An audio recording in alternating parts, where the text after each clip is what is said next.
आपका पैसा चोरी हो गया है, देश की सारी पब्लिक का पैसा लूट लिया गया है।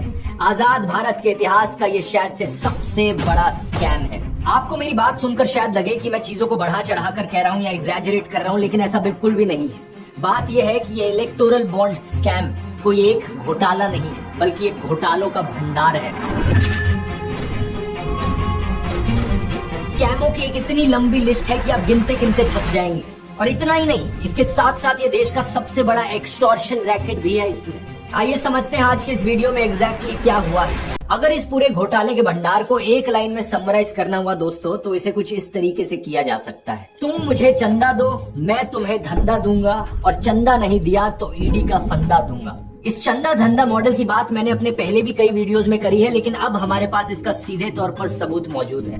2017 की बात है, जब मोदी सरकार ने ये इलेक्टोरल बॉन्ड्स की स्कीम इंट्रोड्यूस करी थी और इसे एक चंदा लेने का जरिया बनाया पॉलिटिकल पार्टीज के लिए। Finance minister Arun Jaitley today announced the contours of electoral bonds for funding of political parties. खास बात ये कि इस स्कीम में सारी चीज करी जाती जनता से छुपाकर। कौन सी कंपनियां किन पार्टियों को कितना पैसा देंगी, इसका कुछ नहीं पता चलना था हमें। जो लोग इस खबर को उस वक्त फॉलो कर रहे थे, वो पहले ही समझ गए थे कि यहाँ एक बहुत बड़ा घोटाला होने वाला। ये तो सुप्रीम कोर्ट का हम सबको धन्यवाद करना चाहिए कि 7 साल बाद इस स्कीम को अनकॉन्स्टिट्यूशनल घोषित कर दिया गया, और ये जो सारे घोटाले इन 7 सालों में हुए, अब ये बाहर आ रहे हैं, हमें पता लग पा रहे हैं। हाल ही में हुई इंडिया टुडे कॉन्क्लेव में होम मिनिस्टर अमित शाह ने खुलेआम झूठ बोला इलेक्टोरल बॉन्ड्स को लेकर। इन्होंने कहा कि टोटल बॉन्ड्स 20,000 करोड़ रुपए की बेची गई, जिनमें से बीजेपी को सिर्फ 6,000 करोड़ की मिली, तो बाकी 14,000 करोड़ की बॉन्ड्स किसके पास गए? भारतीय जनता पार्टी को अप्रोक्सीमेटली 6,000 करोड़ के बॉन्ड मिले। टोटल बॉन्ड 20,000 करोड़ के, तो 14,000 करोड़ के बॉन्ड कहाँ गए? इनके सामने एक टीवी न्यूज एंकर भी बैठे थे, जो हाथी की खिचड़ी खाकर बैठे हुए थे।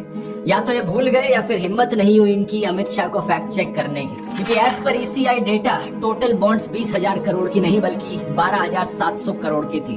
अप्रैल 2019 और जनवरी 2024 के बीच में जो इनकैश करी गई।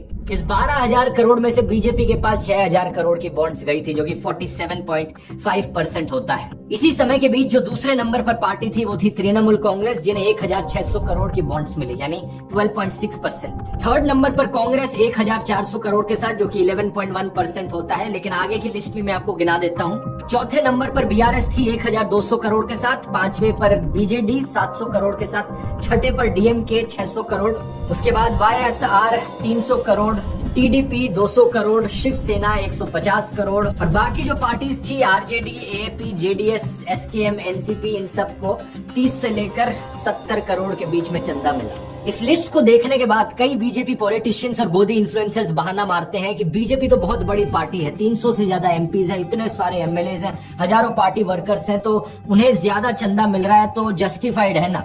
और अगर हम चंदा कलेक्टेड पर MP की रेशियो निकालेंगे तो बीजेपी की ये रेशियो बाकी पार्टियों से कम निकलती है। इसका मतलब बीजेपी उतनी बुरी नहीं है जितनी और पार्टियां हैं। कोई सेंस है बात करते? जैसा मैंने आपको पहले बताया, स्कैम यहाँ पर है, तुम मुझे चंदा दो, मैं तुम्हें धंधा दूंगा, चंदा नहीं दिया तो ईडी का फंदा दूंगा। लेकिन अपने आप में सिर्फ चंदा देना या चंदा लेना ये कोई स्कैम नहीं है। डोनेट तो कोई भी कर सकता है पॉलिटिकल पार्टीज को, लेकिन अगर डोनेशन के बदले उन्हें कोई कॉन्ट्रैक्ट दिया जाता है, जनता के टैक्स का पैसा उन्हें दिया जाता है, और जो कंपनीज डोनेशन नहीं देती उन्हें ईडी का फंदा दिया जाता है, ये है असली घोटालों का भंडार। अब कल को सोचो विजय माल्या या नीरव मोदी ये कहने लगे कि भाई हमारी तो इतनी ज्यादा बड़ी कंपनी है, इतने ज्यादा एम्प्लॉयज हैं, इसलिए हमने इतने सारे रुपए लूट लिए। पर एम्प्लॉय लूट की कैलकुलेशन करो तो हम इतने बड़े भी चोर नहीं है। और लोगों की ऑब्जेक्शन ये नहीं है कि विजय माल्या ने इतने करोड़ों रुपए क्यों कमाए, पैसे कमाना कुछ गलत चीज नहीं है। ऑब्जेक्शन ये है कि जनता का पैसा लूट कर क्यों पैसे कमाए। इसी तरीके से दिक्कत किसी को इस बात से नहीं है कि बीजेपी ने चंदा क्यों लिया,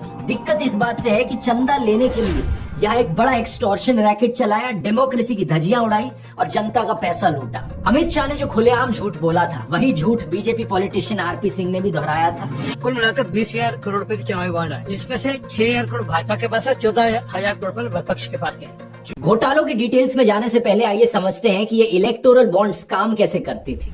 एक इलेक्टोरल बॉन्ड को आप बेसिकली समझ सकते हो दोस्तों, एक कूपन की तरह। कंपनी बैंक को जाकर पैसा देती थी और ये कूपन खरीदती थी, और ये कूपन जाकर पॉलिटिकल पार्टीज को दे दिया जाता था, और पॉलिटिकल पार्टीज उन कूपन्स को रिडीम कर सकती थी, और जो बैंक में रखा पैसा था उसे एक्सेस कर सकती थी। रूल ये बनाया गया था कि अगर कोई भी पॉलिटिकल पार्टी अपनी इलेक्टोरल बॉन्ड को इनकैश नहीं करती, कूपन को जाकर रिडीम नहीं करती, तो 15 दिन के अंदर अंदर जो भी अनक्लेम्ड बॉन्ड का पैसा है वो प्राइम मिनिस्टर रिलीफ फंड में चला जाएगा।